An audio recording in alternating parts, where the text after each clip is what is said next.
కడుపు నిండాలంటే టిఫిన్ సెంటర్లు, పండాలంటే ఫర్టిలిటీ సెంటర్లు. పూర్తి వివరాలకు చదవండి రేపటి సాక్షి దినపత్రిక. గుడ్లవల్లేరు రహస్య కెమెరాల కేసును నీరుగార్చే ప్రయత్నం జరుగుతోంది. కాలేజీ యాజమాన్యంతో కుమ్మక్కైన ప్రభుత్వం పోలీసులను అందుకు వాడుకుంటోంది. హాస్టల్లోని షవర్లను రహస్యంగా తీసుకెళ్లిన పోలీసులు కాలేజీలో విద్యార్థులను బలవంతంగా ఇళ్లకు పంపించేశారు. అడ్డుకున్న విద్యార్థులతో పాటు జర్నలిస్టుపై కాలేజీ యాజమాన్యం దాడికి తెగబడింది. విజయవాడ గుడ్లవల్లేరు ఇంజనీరింగ్ కళాశాలలో రహస్య కెమెరాలపై విద్యార్థి లోకం మండిపడుతోంది.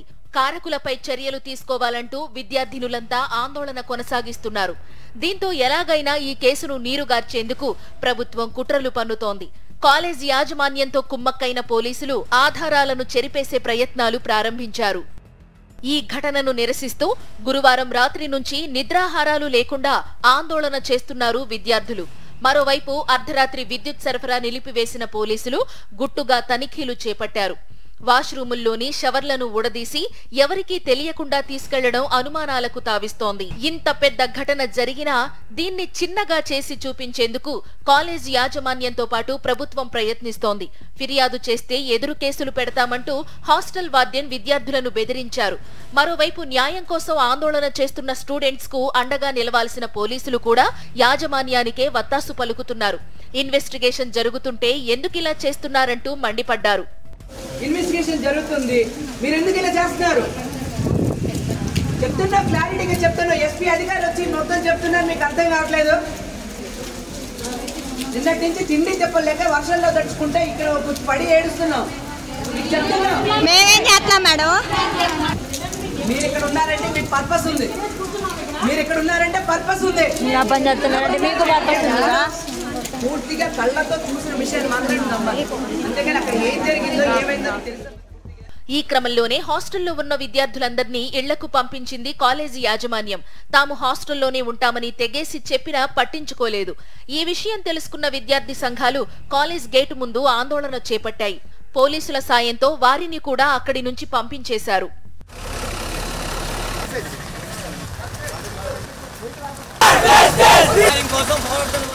కొందరు విద్యార్థులు హాస్టల్లోనే ఉంటామని తెగేసి చెప్పడంతో దాష్టీకానికి దిగింది కాలేజీ యాజమాన్యం. కాలేజీ సిబ్బందితో వారిపై దాడి చేయించింది. బలవంతంగా బస్సుల్లో ఎక్కించి ఇళ్లకు పంపించే ప్రయత్నం చేసింది. దీన్ని చిత్రీకరిస్తున్న సాక్షి ప్రతినిధి సురేంద్రపై సైతం కాలేజీ యాజమాన్యం దాడి చేసింది.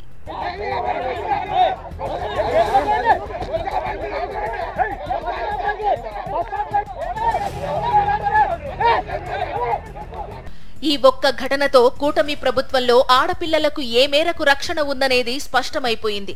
విద్యార్థినులకు రక్షణ కల్పించాల్సిన ప్రభుత్వమే కేసులను నీరుగార్చే ప్రయత్నం చేయడం వివాదాస్పదంగా మారింది.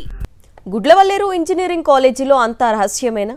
వికృత చేష్టలపై ఉన్న సందేహాలకు సమాధానాలు చెప్పేది ఎవరు? నోరెత్తొద్దంటూ విద్యార్థులకు ఎందుకు ఆంక్షలు? ఉన్న పలంగా కాలేజీకి 4 రోజులు ఎందుకు సెలవిచ్చారు? ఆధారాలు మాయం చేసేందుకేనా?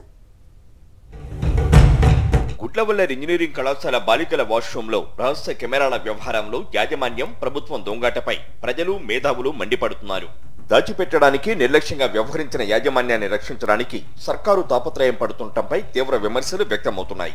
భవిష్యత్తుపై ఎన్నో ఆశలతో కళాశాలకు వచ్చిన విద్యార్థుల జీవితాలను రక్షించాలని, వారికి భరోసా ఇవ్వాలన్న కనీస స్పృహ కూడా ప్రభుత్వానికి లేకుండా పోయిందని ఆగ్రహం వ్యక్తమవుతోంది.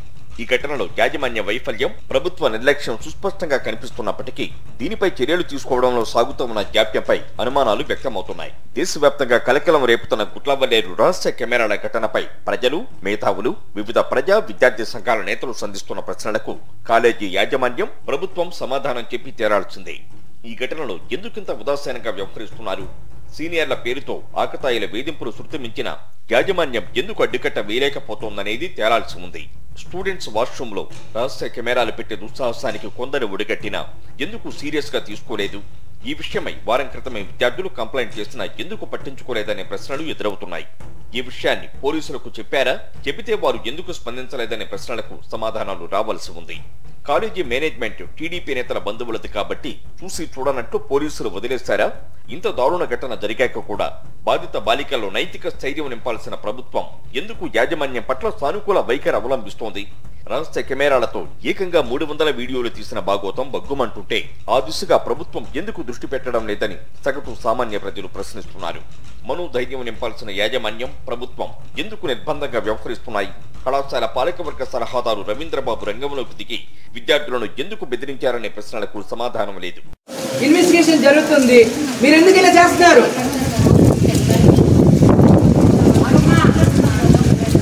చెప్తున్నా, క్లారిటీగా చెప్తున్నా. ఎస్పీ అధికారులు వచ్చి మొత్తం చెప్తున్నారు, మీకు అర్థం కావట్లేదు. మీరు ఇక్కడ ఉన్నారంటే మీకు పర్పస్ ఉంది. మీరు ఇక్కడ ఉన్నారంటే పర్పస్ ఉంది. బాధం చూసావా? అంతే ఉండు బాబు, నా తిరుగు పూర్తిగా కళ్ళతో చూసిన విషయాన్ని మాత్రమే నమ్మాలి. అంతేగాని అక్కడ ఏం జరిగిందో ఏమైందో తెలుసు. అమ్మాయిలు ఆందోళన చేయడంతో రంగంలోకి దిగిన మంత్రి కొల్లు రవీంద్ర, ఎస్పీ, కలెక్టర్ వాస్తవాలను తెలుసుకోకుండా వ్యవహారాన్ని మసిపూసి మారేడుకాయ చేసేందుకు ఎందుకు ప్రయత్నించారు అనేది కూడా తెలియాల్సి ఉంది. అసలు విచారణ చేయకుండా, ఏం జరిగిందో పరిశీలన చేయకుండా ఈ వ్యవహారంలో ఏమీ లేదని ఎస్పీ ఎలా చెప్పగలుగుతారో ఎవరికి అంతుపట్టడం లేదు. బాత్రూముల్లో అసలు కెమెరాలే లేవని తొలి రోజునే ప్రకటించిన పోలీసులు ఆ తర్వాత షవర్లతో పాటు కొన్ని పరికరాలను ఎందుకు స్వాధీనం చేసుకున్నట్లు, చిత్రీకరించిన వీడియోలు సెల్ఫోన్ల నుంచి సోషల్ మీడియాలోకి వైరల్ చేసిన అనుమానితులను ఎందుకు కాపాడుతున్నారు? యాజమాన్యానికి అనుకూలంగా చేసేందుకు ఫోన్లలో ఏమీ లేవని చెప్పిస్తారా అనే ప్రశ్నలు ఉత్పన్నమవుతున్నాయి. ప్రతిపక్ష నేత వైఎస్ జగన్పై తీవ్ర విమర్శలు చేసే హోంమంత్రి ఎక్కడున్నారు? చంద్రబాబు కుమారుడు మంత్రి లోకేష్ ఆధ్వర్యంలో నడిచే ఫేక్ న్యూస్ ఫ్యాక్టరీలు ఈ వ్యవహారాన్ని వైఎస్ఆర్సీపీ మీదకు నెట్టేయడానికి ఎందుకు ప్రయత్నించాయి? ఇది ఎవరి ప్రయోజనం కోసం చేస్తున్నారు? ఈ ప్రశ్నలకు సమాధానం చెప్పేది ఎవరు?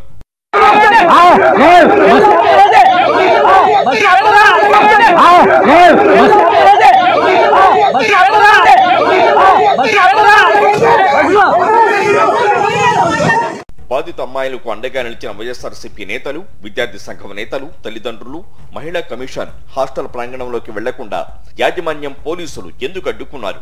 కెమెరాలను మాయం చేయడానికే ఇప్పుడు ఈ 4 రోజులు కాలేజీలకు సెలవులు ప్రకటించారా?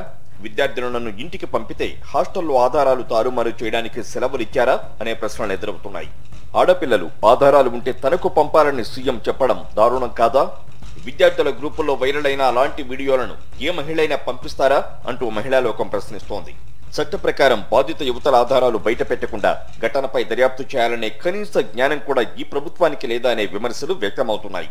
మదనపల్లిలో కాగితాలు తగలబడితే గంటలో హెలికాప్టర్లో డీజీపీ, సిఐడి చీఫ్ ను ఘటనా స్థలానికి పంపిన సీఎం గంట కూడా ప్రయాణం లేని గుడ్లవల్లేరుకు ఎందుకు వెళ్లడం లేదు? ఆడపిల్లల భవిష్యత్తుకు సంబంధించిన ఇంతటి సీరియస్ విషయాన్ని ప్రభుత్వం ఎందుకు తేలిగ్గా తీసుకుంటోంది? ఈ ప్రశ్నలకు సమాధానం ఎవరు చెబుతారని విద్యార్థి లోకం ప్రశ్నిస్తోంది.